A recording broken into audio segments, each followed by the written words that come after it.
고금던 한국인들을 송환하기 위해 출국한 정부 합동 대응팀이 캄보디아 현지에 도착했습니다.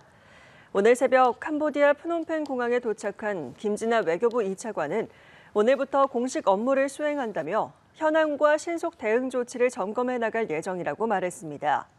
합동 대응팀은 현지 시각 16일부터 캄보디아 외교부, 온라인 스캠 대응위원회 등을 방문해 한국인 송환 문제를 논의할 계획입니다. 캄보디아에서 우리 국민을 대상으로 잇단 강력 범죄가 벌어지고 있는 가운데 최대 항구 도시인 시아누쿠빌이 범죄의 온상으로 지목받고 있습니다. 저희 연합뉴스TV 특파원이 직접 시아누쿠빌을 방문했는데요. 높은 담장과 굳게 닫힌 철문, 깨진 유리까지 박아둔 범죄 단지, 이른바 웬치에는 긴장감이 가득했습니다. 박준혁 기자가 다녀왔습니다. 수도 프놈펜에서 차로 3시간 거리에 위치한 항구도시 시아누쿠빌. 도시에 즐비한 리조트와 복합시설에는 중국 간판이 걸렸고 골목에서는 중국어가 들립니다. 대규모 중국 자본이 들어온 뒤 시아누쿠빌에는 중국 범죄 조직이 따리를 틀기 시작했습니다. 대형 리조트와 주상복합시설에는 웬치로 불리는 범죄 단지가 자리 잡았습니다. 이렇게 식당가가 있는 골목에도 위를 보시면 웬치들이 자리 잡고 있습니다. 웬치 안에서는 보이스피싱과 로맨스 스캠, 감금과 인신매매 등의 조직적인 범죄가 이루어집니다. 큰 돈을 벌 수 있다는 말에 캄보디아에 온 한국인들은 웬치로 끌려와 범죄를 강요받았습니다. 일단 제가 있던 방은 고문하고 감금 시스템이 다 갖춰져 있는 방이었는데 천장에 쇠파이프 같은 걸로 쭉 연결이 돼 있고 그게 용접을 해서 수갑을 천장에 매달 수 있게끔. 웬치는 거대한 성과 같았습니다. 제 뒤로 보이시는 건물이 범죄 단지인 웬치의 모습인데요. 높은 벽으로 둘러싸여서 외부와 철저히 차단된 모습입니다. 담벼락 안에서 모든 생활이 가능하도록 생활용품점과 음식점 등 각종 점포까지 완비돼 있습니다. 웬치에 있는 중국 사람들이 식료품도 사고 그리고 미용실에서 머리도 하고 마사지도 하고 다 이런 거를 할 수 있는 아예 거대 단지를 형성하고 있습니다. 자력 탈출은 꿈도 꾸기 힘든 구조입니다. 정문도 삼엄한 경계를 받으면서 안팎으로의 이동이 사실상 불가능합니다. 웬치는 점점 범위를 확장하며 그 규모를 넓혀가고 있는데 시아누쿠빌에서 30km가량 떨어진 외곽까지도 한창 공사 중인 복합단지들을 확인할 수 있었습니다. 시아누쿠빌에만 최소한 200~300명 이상의 한국 사람들이 지금 일을 하고 있지 않는가 저는 그렇게 생각하고 있습니다. 200군데가 넘는 것 같고 캄보디아 시아누쿠빌에만 거의 그 절반이 있지 않나 그럴 만큼 많이 분포가 돼 있죠. 다만 최근 한국인 대상 감금, 폭행 범죄에 이목이 쏠리자 범죄 단체들이 다른 지역으로 이주하고 있는 것으로 파악됐습니다. 단지 전체가 다른 지역, 국가로 터를 옮기거나 단지에 있는 한국인들만 이주시키고 있는 것으로 전해졌습니다. 연합뉴스TV 박준혁입니다. 미국과 영국이 캄보디아에 본사를 둔 국제 사기 조직을 강력 제재했습니다. 한국인을 감금하고 범죄에 동원하며 고문, 살해까지 한 충격적인 실태가 드러난 가운데 다른 나라들도 벼르고 있었다는 듯 칼을 빼들었습니다. 강은나래 기자입니다. 미국 재무부 해외자산통제국과 금융범죄단속 네트워크가 영국 정부와 공조해 미국과 동맹국 국민을 대상으로 한 사기 조직을 제재했습니다. 제재 핵심 대상은 캄보디아에 본사를 둔 프린스그룹. 프린스그룹은 캄보디아 등에 카지노와 사기센터 단지를 세우고 대리인을 통해 운영에 관여해온 것으로 확인됐습니다. 미 정부는 초국가적 사기로 미국민들이 수십억 달러 피해를 입었다며 특히 프린스그룹은 인신매매와 현대판 노예제로 운영되는 사기 단지의 범죄를 은폐하고 있다고 지적했습니다. 이에 프린스그룹을 초국가 범죄 조직으로 규정하고 수장인 천주 회장 등에 대한 146건의 제재를 시행한다고 밝혔습니다.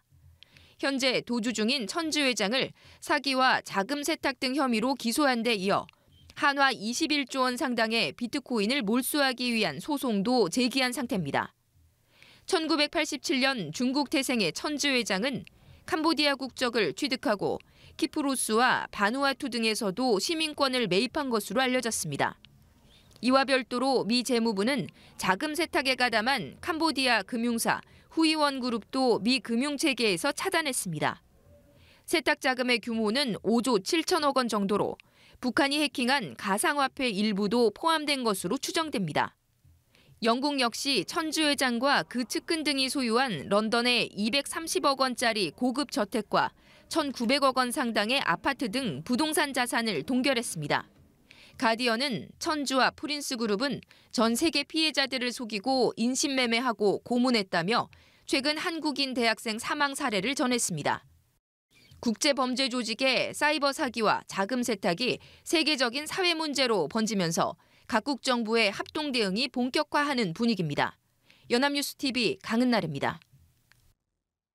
캄보디아 범죄단지가 언론과 정부의 관심을 피해 국경지대나 다른 나라로 거점을 옮기고 있는 걸로 전해졌습니다. 캄보디아의 한 범죄단지에서 근무하는 A씨는 연합뉴스에 시아누쿠빌 단지는 지난달부터, 푸놈펜 단지는 이달 초부터 다른 지역으로 이사 중이라고 밝혔습니다. 캄보디아 범죄단지에서 일어나는 한국인 대상 감금, 폭행 등 범죄 이목이 쏠리자 부담을 느낀 범죄단지 관계자들이 취재와 단속을 피해 떠나고 있다는 겁니다. 단지 전체가 다른 지역이나 국가로 터를 옮기거나 단지에 있는 한국인들만 이주시키는 방식으로 변화가 일어나고 있다는 설명입니다.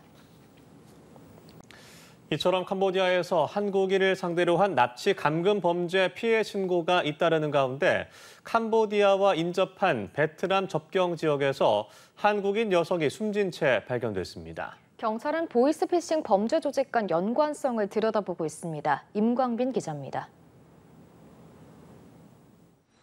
캄보디아와 맞닿은 베트남 국경지대에서 30대 한국인 여성 A씨가 숨진 채 발견된 건 지난 8일입니다.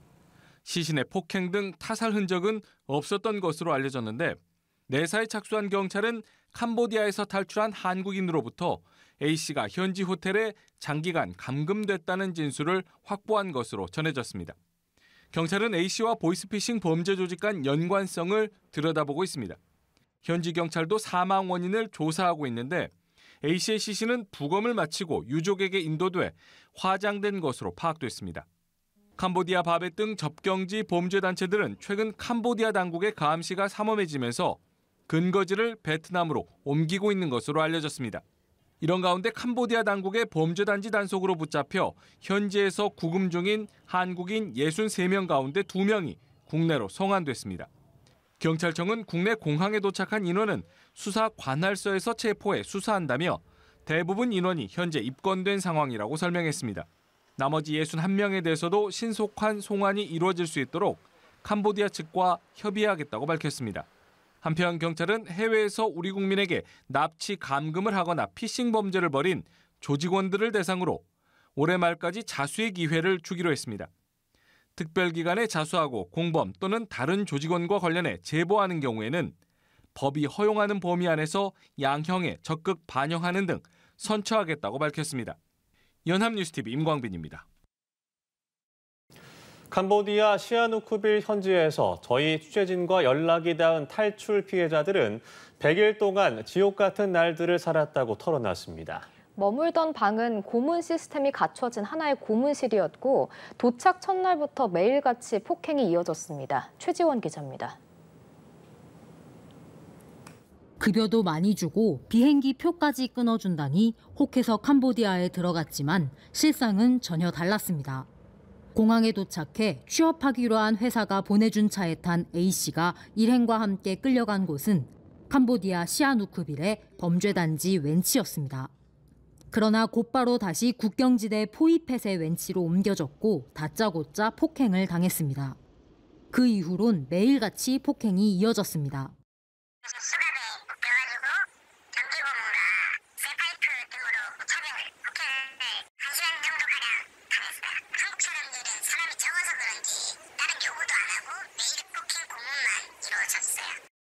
외부와의 소통은 철저히 단절됐습니다. 이동할 때는 수갑을 채웠고 어디로 이동하는지 알 수 없게 얼굴에 봉지까지 씌웠습니다. 저희도 제 외부랑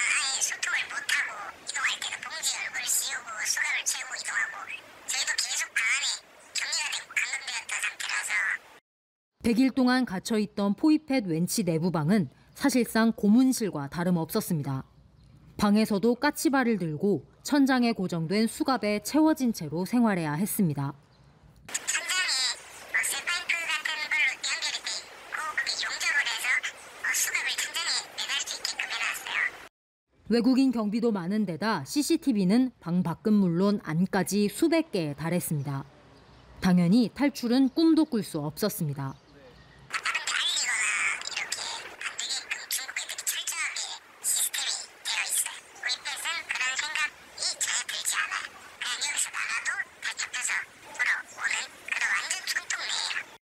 이런 삼엄한 감시 속에 살았던 건 비단 A씨뿐만이 아닙니다. 고수익 해외 취업이라는 달콤한 말로 꿰어내고 폭행과 고문을 일삼는 범죄 조직과 관련한 실종 납치 신고는 지난해부터 지난 13일까지 143건, 그중 52건은 현재 진행형입니다. 연합뉴스 TV 최지원입니다.